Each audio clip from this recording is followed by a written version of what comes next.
اگلا سوال ہے، میں نے اپنی زندگی میں بہت شرک کیا ہے لیکن الحمدللہ اب توبہ کر چکا ہوں، لیکن اس کے باوجود یہی فکر دامن کی رہتی ہے کہ شرک تو ناقابل معافی گناہ ہے، معلوم نہیں کہ میری توبہ قبول ہوگی بھی یا نہیں، مجھے بتائیں میں کیا کروں؟ آپ سب سے پہلے تو اس طرح کے خیالات سے توبہ کریں جو آپ کر رہے ہیں، ٹھیک ہے؟ اس کی وجہ یہ ہے کہ سورہ التوبہ کی آیت نمبر 70 میں اللہ تعالیٰ نے فرمایا کہ جو شخص توبہ کر لے سچے دل کے ساتھ، اور اس سے پہلے بڑے بڑے گناہوں کا ذکر ہوا ہے، ان میں سے ایک شرک بھی ہے۔ کیونکہ اب یہ کریٹیکل سوال ہے تو میں یہ آیت پڑھ کے بھی بتا دیتا ہوں۔ پارہ نمبر 19 کے اندر جا کے سورہ الفرقان کی آیت نمبر ہے یہ 70۔ اعوذ باللہ من الشیطان الرجیم، بسم اللہ الرحمن الرحیم۔ ہاں جی، یہ آ گیا، والذین لا يدعون مع اللہ الہا آخر، یعنی اللہ تعالیٰ اہل ایمان کی نشانی بتا رہا ہے کہ وہ ایسے لوگ ہیں کہ وہ اللہ کے ساتھ کسی اور کو الہ کے طور پر نہیں پکارتے۔ ولا يقتلون النفس التي حرم اللہ الا بالحق، اور کسی جان کو ناحق قتل نہیں کرتے۔ ہاں، بفتوی شریعت والا معاملہ علیحدہ ہے، یعنی قتل کے بدلے قتل، وہ بھی گورنمنٹ کا جوڈیشری کا کام ہے، آپ نے خود نہیں کرنا۔ ولا یزنون، نہ زنا کرتے ہیں۔ ومن یفعل ذلک یلقى اثاما، جو کوئی یہ 3 گناہ کرے گا ان قریب ان کا عذاب چکھ لے گا۔ کون سے 3 بڑے گناہ گنوائے گئے ہیں؟ نمبر 1 اللہ کے ساتھ شرک، نمبر 2 قتل ناحق، اور نمبر 3 زنا۔ حتیٰ کہ بخاری مسلم میں ایک حدیث ہے کہ نبی علیہ السلام سے جب بڑے بڑے گناہوں کے بارے میں پوچھا گیا نا، تو آپ نے یہی 3 گناہ گنوائے، اور پھر آپ نے کہا قرآن پڑھ کے دیکھو۔ یعنی نبی علیہ السلام بھی اپنی بات کی دلیل میں قرآن پیش کرتے تھے، ماشاء اللہ تعالی۔ والذین لا يدعون مع اللہ الہا آخر ولا يقتلون النفس التي حرم اللہ الا بالحق ولا يزنون ومن يفعل ذلك يلقى اثاما يضاعف له العذاب يوم القیامة ويخلد فيه مہانا، جو یہ 3 گناہ کرے گا اس کے لیے عذاب دگنا کر دیا جائے گا قیامت میں، اور وہ ذلیل و خوار کر کے آگ میں یعنی جھونکا جائے گا۔ الا من تاب، ہاں اگر کوئی ان گناہوں سے توبہ کر لے۔ کون سے؟ نمبر 1 شرک، نمبر 2 قتل ناحق، اور نمبر 3 زنا۔ وآمن وعمل عملا صالحا، اور ایمان لے آئے، یعنی ایمان تو پہلے بھی ہوگا، نہیں صحیح والا ایمان، اور نیک عمل کرے۔ فاولئک یبدل اللہ سیئاتہم حسنات، تو پھر ایسے شخص کے گناہوں کو بھی اللہ تعالیٰ نیکیوں سے بدل دے گا۔ صرف معافی نہیں سر، جتنے بڑے بڑے گناہ تھے اسی لیول کی بڑی بڑی نیکیاں۔ وَكَانَ اللَّهُ غَفُورًا رَحِيمًا، اور اللہ تعالیٰ تو بخشنے والا مہربان ہے۔ وَمَن تَابَ وَعَمِلَ صَالِحًا، جو کوئی توبہ کرے اور نیک اعمال کرے، فَإِنَّهُ يَتُوبُ إِلَى اللَّهِ مَتَابًا، تو اللہ تعالیٰ کہتا ہے کہ میرے ذمے ہے اس کی توبہ کو قبول کرنا۔ یعنی اللہ تعالیٰ نے اپنے اوپر خود سے واجب کیا، حالانکہ اللہ تعالیٰ کسی چیز کا پابند نہیں ہے، کہ جو میری طرف رجوع لائے گا میں اسے ضرور معاف کروں گا۔ تو اگر کسی شخص کو اس طرح کا وہم آتا ہے نا، اور یہ وہم اس لیے بھی آ رہا ہوتا ہے، بعض اوقات لوگ یعنی اس کا ترجمہ کرتے ہوئے بالکل لفظی ترجمہ کر رہے ہوتے ہیں۔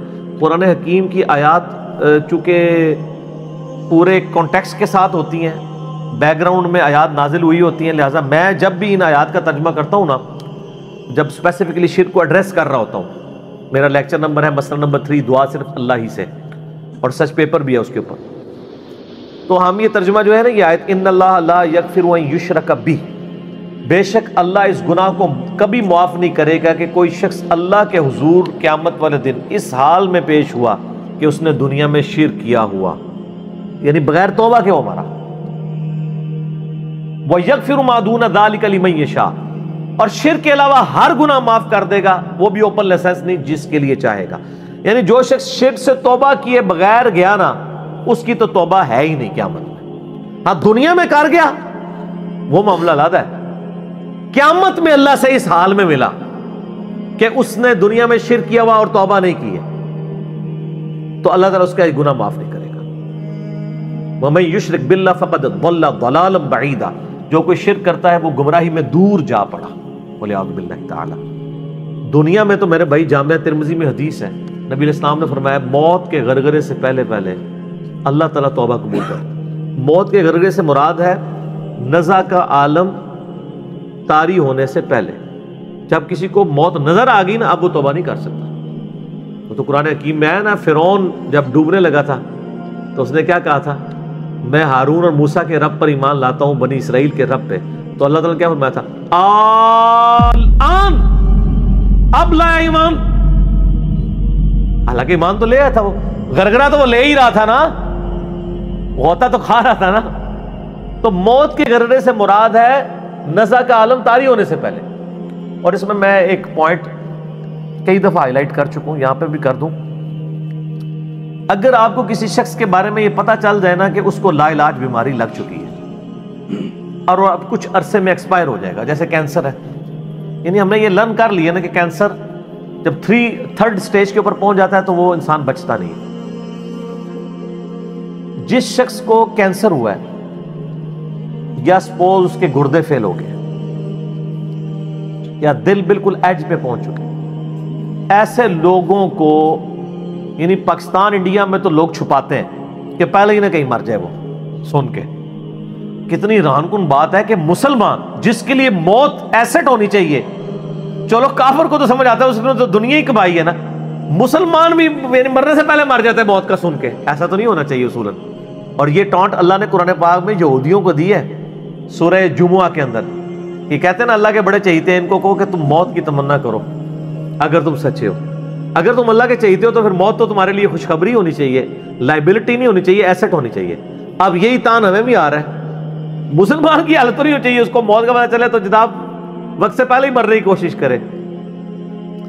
تو لیکن آپ یورپ امریکہ میں اگر کسی کو بیماری ہو نا، اس کو بتا دیا جاتا ہے کہ سر پلان کر لیں 6 مہینے ہیں، اور 6 مہینے بھی ان کے پلان ہیں، وہ 6 سال بھی ہو سکتے ہیں، 6 گھنٹے بھی ہو سکتے ہیں، وہ تو اللہ کی مرضی ہے، وہ ایک ایسٹیمیٹ بتاتے ہیں. یہاں پہ لوگ چھپا لیتے ہیں. اس کا نقصان یہ ہے کہ نہ وہ اپنی لائف کو یعنی کوئی وراثت کے پوائنٹ آف ویو سے مینج کر سکتا ہے، اور سب سے بڑھ کے اسے توبہ کی طرف آپ کو لانا چاہیے. میں تو کہتا ہوں جی کسی کو کینسر ہو گیا ہے، ابھی اس میں موت کا غرغرہ نہیں آیا، تو کینسر ہوا ہے نا، پتہ نہیں کب مرنا ہے، ٹھیک ہے نا، نزع کا عالم بھی نہیں ہے.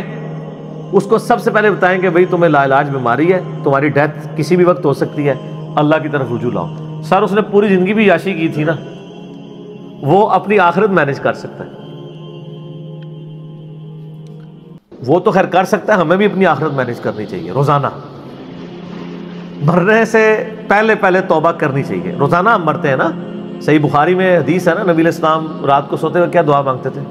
اللہم باسمک اموت و احیا، میں تیرے نام پر مرتا اور جیتا ہوں، یعنی سوتا اور جاگتا ہوں. کیونکہ صحیح بخاری میں حدیث ہے موت جو ہے وہ نیند کی بہن ہے. اور جب آپ صبح اٹھتے ہیں تو وہ بھی صحیح بخاری میں دعا ہے، الحمدللہ الذی احیانا بعد ما اماتنا والیہ النشور. تمام تعریفیں اس اللہ کے لیے ہیں جس نے مجھے مرنے کے بعد زندہ کیا، یعنی موت کے بعد زندہ کیا، اور میں نے پلٹ کے اس کی طرف جانا ہے. تو رات کو سونے سے پہلے توبہ کریں. اور سب سے بیسٹ توبہ تو وہ بخاری مسلم میں حدیث ہے، جس نے رات میں سورۃ البقرہ کی آخری 2 آیات پڑھ لی اسے ہر چیز سے کفایت کر جائیں گی. آمن الرسول بما انزل الیہ من ربہ والمؤمنون کل آمن باللہ وملائکتہ وکتبہ ورسلہ لا نفرق بین احد من رسلہ وقالوا سمعنا واطعنا غفرانک ربنا والیک المصیر لا یکلف اللہ نفسا الا وسعها آنورڈ. اس میں تجدید ایمان بھی ہے، اللہ پر ایمان، کتابوں پر، فرشتوں پر. اس کے بعد دعائیں ہیں، ربنا لا تؤاخذنا ان نسینا واخطانا، اس کے اندر توبہ شامل ہے. سب سے بیسٹ تجدید ایمان جو ہے سورہ بقرہ کی آخری 2 آیات ہیں. اور یہ ہمارے وظیفے میں ہم نے بلو کارڈ کے اوپر بھی لکھا ہے کہ نبی علیہ السلام نے فرمایا، اور یہ حدیث بخاری مسلم دونوں میں، جو شخص رات کو سونے سے پہلے سورۃ البقرہ کی آخری 2 آیات پڑھ لے، اس میں جو کچھ اللہ سے مانگا ہے وہ اس کو دے دیا جائے گا. یہ بھی الفاظ ہیں. تو اس میں کیا کچھ مانگا ہوا ہے؟ تو تجدید ایمان. پھر صحیح بخاری میں حدیث ہے کہ نبی علیہ السلام فرمایا جو صبح یقین کے ساتھ ایک دفعہ پڑھ لے سید الاستغفار، اور شام سے پہلے اگر مر گیا سیدھا جنت میں جائے گا. اور اگر شام کو پڑھ لیا پورے یقین کے ساتھ، یقین سے مراد ہے کہ باقی توبہ کا اس کا ارادہ ہوا، صبح سے پہلے مر گیا سیدھا جنت میں. اللہم انت ربی لا الہ الا انت خلقتنی وانا عبدک وانا علی عہدک ووعدک ما استطعت اعوذ بک من شر ما صنعت ابوء لک بنعمتک علی وابوء بذنبی فاغفر لی فانہ لا یغفر الذنوب الا انت. یہ سید الاستغفار ہے. تو یہ وہ ہے توبہ جو روزانہ کرنی چاہیے، نزا سے پہلے پہلے، یعنی صبح پہ پڑھے، شام کو پڑھے۔ بلکہ مسند البزار میں صحیح سند کے ساتھ ہے کہ نبی صلی اللہ علیہ وآلہ وسلم ہر فرض نماز کے بعد بھی سید الاستغفار پڑھتے تھے، ہر فرض نماز کے بعد۔ ایک تو ہم پڑھتے ہیں نا اللہ اکبر استغفر اللہ استغفر اللہ استغفر اللہ اللہم انت السلام منک السلام تبارک یا ذا الجلال والاکرام۔ اس کے بعد آپ سید الاستغفار آیت الکرسی بھی پڑھیں، آیت الکرسی کے بارے میں بھی آیا ہے سنن نسائی الکبریٰ کے اندر صحیح سند کے ساتھ، ہم نے گرین کارڈ میں ڈالا ہے کہ جو شخص آیت الکرسی فرض نماز کے فوراً بعد پڑھے گا مرتے ہی جنت میں جائے گا۔ لیکن نماز پڑھے گا، خالی آیت الکرسی نہیں، نماز کے فوراً بعد، تو نماز بھی اس کو پڑھنی چاہیے۔ تو اس طرح یعنی تجدید ایمان والا یہ معاملہ بھی کرنا چاہیے، اور یہ وہم ہی نہیں بننا چاہیے کہ اللہ تعالیٰ معاف نہیں کرے گا۔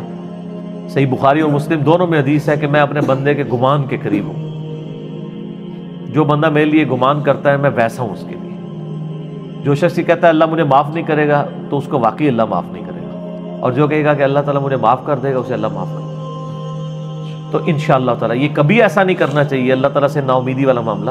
آپ اپنے رب کے وعدوں پر، نبی صلی اللہ علیہ وسلم کے وعدوں پر یقین رکھیں کہ جس شخص نے سچے دل سے توبہ کی ہے اس کی نہ صرف توبہ قبول ہوگی سورۃ الفرقان آیت نمبر 70 کے تحت، بلکہ اس کے گناہوں کو بھی نیکیوں سے بدل دیا جائے گا۔ تو اللہ تعالیٰ رجوع لانے والوں کو پسند فرماتا ہے، بار بار رجوع لاتے رہنا چاہیے، اللہ تعالیٰ سے اپنے آپ کو آزاد نہیں کرنا چاہیے۔ نیکی کی ہو یا نہ کی ہو، گناہ کیا ہو یا نہیں کیا، یہ علیحدہ سے بات ہے۔ نبی علیہ السلام سے بڑھ کر کون نیک ہو سکتا ہے؟ صحیح بخاری میں حدیث ہے کہ میں بھی روزانہ 70 سے زیادہ دفعہ اپنے رب کی طرف استغفار لے کے آتا ہوں، استغفر اللہ و اتوب الیہ، نبی علیہ السلام۔ اور یہ 70 کا عدد آپ نے کثرت کے لیے بولا ہے۔ عربی میں 70 کا مطلب 70 ڈیجٹ نہیں ہوتا، 70 کا مطلب 1000 دفعہ بھی ہو سکتا ہے، 10,000 دفعہ بھی ہو سکتا ہے، 100 دفعہ بھی ہو سکتا ہے، کثرت کے لیے بولا جاتا ہے۔ تو استغفار تو بندے کی ضرورت ہے، یہ اللہ سے ایک نیکی ہے، اور ہر چیز کے ساتھ استغفار اٹیچ ہے۔ آپ دیکھیں کہ محفل سے اٹھنے کی جو دعا ہے اس میں استغفار ہے، سبحانک اللہم بحمدک اشہد ان لا الہ الا انت استغفرک و اتوب الیک، سنن نسائی میں حدیث ہے۔ پھر سنن نسائی الکبریٰ میں حدیث ہے کہ نبی علیہ السلام وضو کے بعد بھی یہ دعا پڑھتے تھے، سبحانک اللہم بحمدک اشہد ان لا الہ الا انت استغفرک و اتوب الیک، اور فرمایا یہ پڑھ لو تو یہ اللہ تعالیٰ قیامت کے دن تک کے لیے اس کو سنبھال کے رکھ دے گا، تمہیں اس کے عوض نیکیاں ملیں گی۔ ٹھیک ہے نا؟ تو رجوع اللہ، استغفار، ہر وقت اللہ کی طرف رجوع لاتے رہنا چاہیے۔ ٹھیک ہو گیا؟ تو ان کو کہ بے فکر ہے، توبہ قبول ہے انشاءاللہ تعالی۔